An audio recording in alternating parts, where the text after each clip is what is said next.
자, 우리 사회가 성평등을 향해 나아가고 있다지만 가사노동, 육아, 그리고 경력 단절에 관해선 여전히 여성들의 이야기인 경우가 많습니다. 얼마 전에 가사노동의 가치를 비용으로 환산한 통계청의 조사가 발표가 됐는데 특히 가사노동의 경우 전적으로 여성들에 의존하고 있다는 걸 재확인할 수 있었습니다.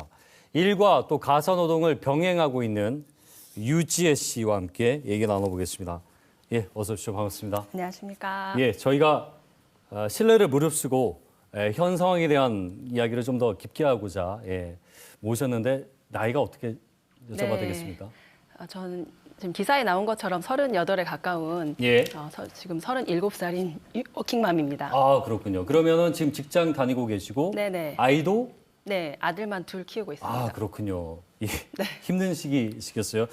지금 무급 가사노동 가치 관련된 통계 보고서를 보면 이 가사노동 부담이 가장 큰 나이가 38세라고 발표를 했습니다. 네. 지금 유재 씨가 이 시기를 딱 겪고 있는데 네네. 어떻습니까? 이거 보시면서 공감하시는지요? 예.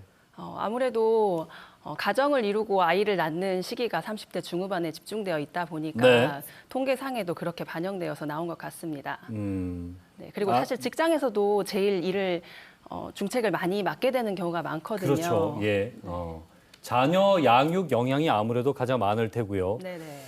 그러면서 어려운 점은 사실 그 나이쯤 되면은 그 직장 일을 하면 사실은 이제 말씀하신 대로 실무적으로 올라가는 시기이기 때문에 네네.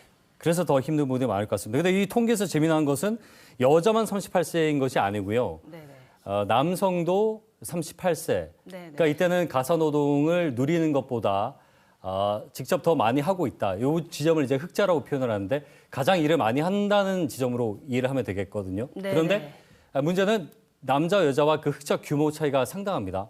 여자가 훨씬 더 많이 하고 있는 걸로 나타나고 있는데 배우자의 가사노동 분담 비율, 역할 이런 것들 좀 어떻게 느끼고 계시나요?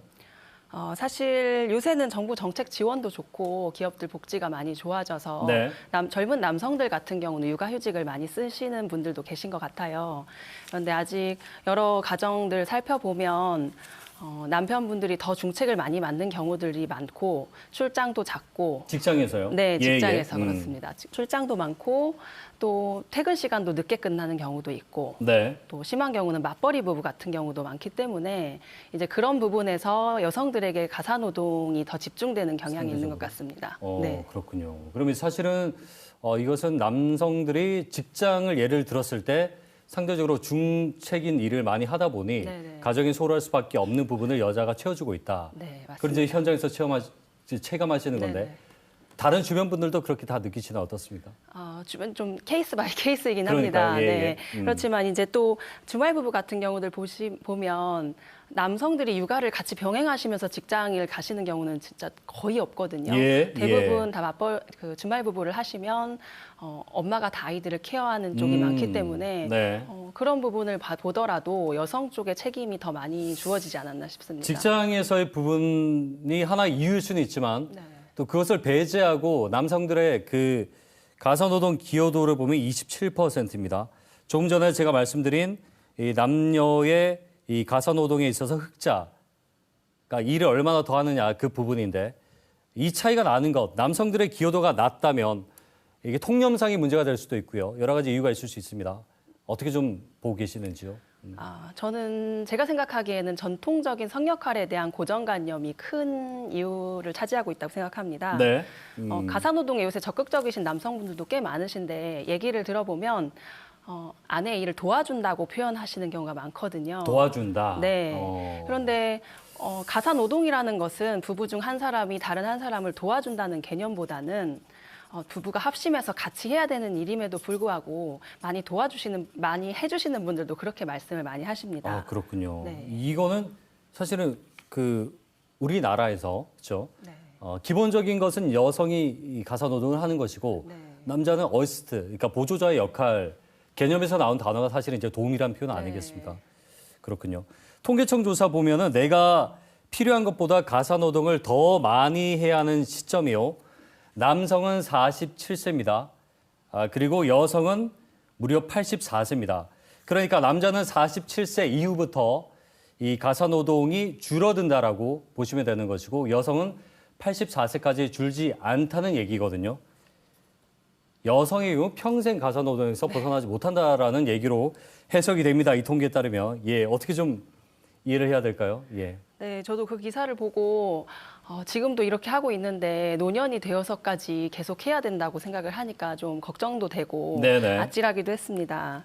그래서 여전히 가사 노동이 여성의 일이라고 생각하는 그런 사회적 분위기가 만연하기 때문에 네네. 더 그런 것 같습니다. 그리고 이게- 47세인 남성의 경우는 이제 대충 생각해 보면 아이들이 중학교를 들어가는 시기인 네. 경우가 많거든요. 이제 그때부터는 대부분의 아버지들이 양육에는 좀 손을 떼고 좀 더 직장 일에 집중하시는 시기이다 보니까 또 그렇게 되는 것 같습니다. 사실 근데 가사 노동이라는 부분이요. 육아도 그중에 하나일 뿐이지. 네네. 육아 말고도 다른 일들도 많이 있지 않습니까? 네네. 그런데 남성은 47세 이후부터 가사 노동이 줄어든단 말이에요. 이 부분 여자와의 나이 차이도 너무 크고요. 네. 이 가사 노동, 육아 또 경력 단절 이런 부분들이 여성들에게 집중되고 있는 상황. 이것을 조금 전에 개개인별로 케이스 바이 케이스니까 차이가 있다고 볼 수도 있지만 사회적인 보이지 않는 여전한 성차별이다라는 시선들도 분명히 존재합니다. 어떻게 좀 보고 계십니까? 네, 제 주변 부부들 보면 신혼일 때는 그래도 적절히 자기의 상황이나 능력에 맞게 역할 분담을 이루고 네. 또 뭐 즐겁게 같이 하시는 경우도 많은 것 같아요.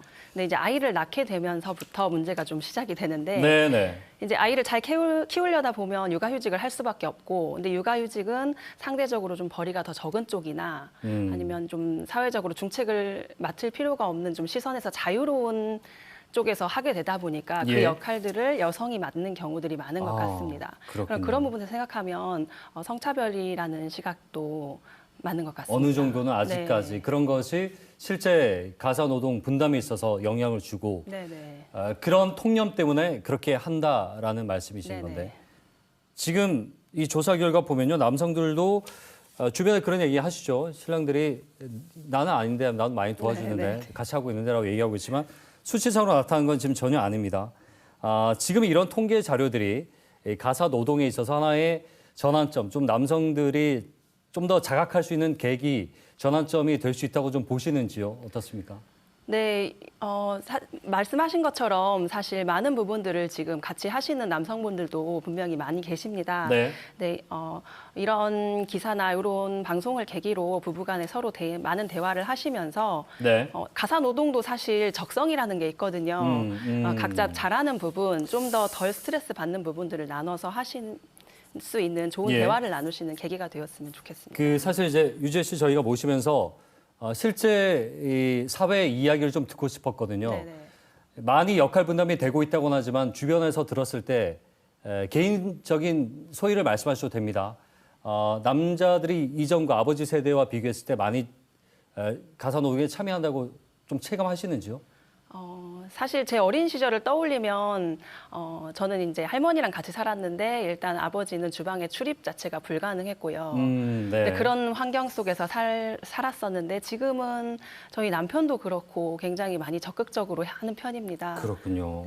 알겠습니다. 마지막으로 짧게요. 황혼 육아 지금 실례지만 이제 어머니께서 실제로 네네. 도와주고 하시는지 왜냐하면 여자의 가사 노동 가치가 노동이 줄어드는 시점이 84세이기 때문에 황혼 육아를 거의 할머니들, 어머님이 감당한다고 봐도 될 것 같은데 어떻습니까? 네, 사실 저희 시어머니 얘기를 빼놓을 수가 없는데 저희 어머니께서 저희 아이들까지 손주만 6이거든요. 근데 이제 터울이 있다 보니까 근 20년 가까이를 여행도 쉽게 못 다니시고 집에 계시면서 아이들을 케어하고 계십니다. 실제로 고생하시는. 네, 고생이 굉장히 많으시고 저는 며느리로서 또 굉장히 죄송하고 감사하고 그렇습니다. 알겠습니다. 말씀 오늘 여기까지 듣겠습니다. 오늘 고맙습니다. 네, 고맙습니다. 유재 씨와 함께 얘기 나눠봤습니다.